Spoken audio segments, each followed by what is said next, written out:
Leviticus 22. The Lord spoke to Moses. He said, "Here is what I want you to tell Aaron and his sons. Tell them to treat the sacred offerings with respect.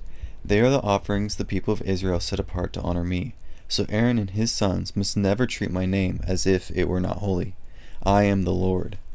Say to them, suppose a man in your family line is unclean, and suppose he comes near the sacred offerings. They are the offerings the people of Israel set apart to honor me. That man must be cut off from serving me as a priest. That applies for all time to come. I am the Lord. Suppose a man in Aaron's family line has skin disease, or suppose liquid waste is flowing out of his body. Then he can't eat the sacred offerings until he is made pure and clean. Suppose he touches something that has been made unclean by coming near a dead body. Or suppose he touches someone who has semen flowing from his body, then he will not be clean. Or suppose he touches any crawling thing that makes him unclean. Or suppose he touches any person who makes him unclean. It does not matter what he touches that is unclean, it will make him unclean. The one who touches anything of that kind will be unclean until evening.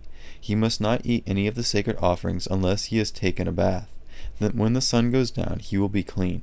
After that he can eat the sacred offerings. They are his food. He must not eat anything that is found dead or torn apart by wild animals. If he does, it will make him unclean. I am the Lord. The priests must do what I require.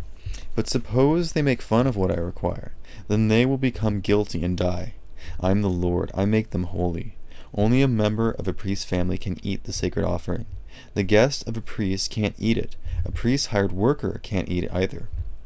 But suppose a priest buys a slave with money, or suppose a slave is born in his house, then that slave can eat the sacred food. Suppose a priest's daughter gets married to someone who is not a priest, then she can't eat any of the food that is brought as a sacred offering. But suppose the priest's daughter becomes a widow or is divorced, she does not have any children, and she returns to live in her father's house, where she lived when she was young. Then she can eat her father's food, but a person who does not belong to a priest family can't eat any of it. Suppose someone eats a sacred offering by mistake, then he must pay back the priest for the offering.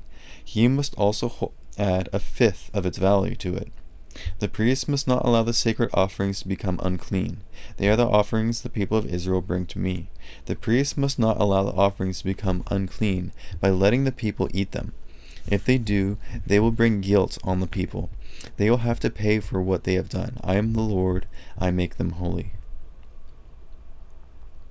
Sacrifices to the Lord does not accept. The Lord spoke to Moses. He said, "Speak to Aaron and his sons. Speak to all of the people of Israel. Tell them, suppose any of you brings a gift for a burnt offering to the Lord. It does not matter whether you are an Israelite or an outsider who lives in Israel. It does not matter whether you bring the offering to keep a promise or because you chose to give it. You must bring a male animal that does not have any flaws if you want the Lord to accept it from you. It does not matter whether it is from your cattle, sheep, or goats. Do not bring an animal that has any flaws. If you do, the Lord will not accept it from you. Suppose any of you brings an animal for a friendship offering to the Lord. Then it must not have any flaws at all. If it does, the Lord will not accept it.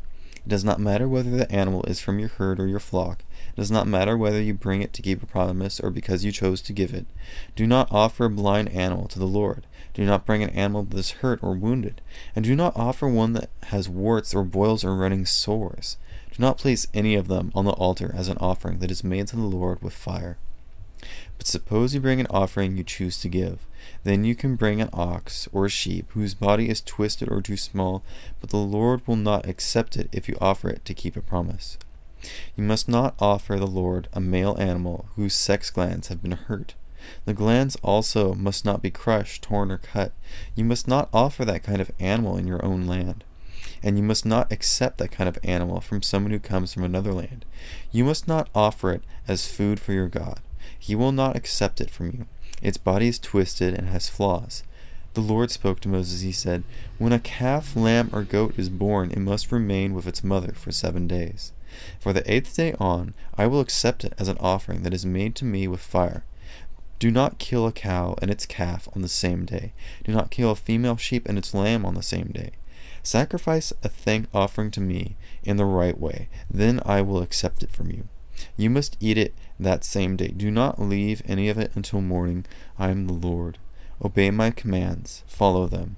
I am the Lord. Do not treat my name as if it were not holy. The people of Israel must recognize me as the holy God.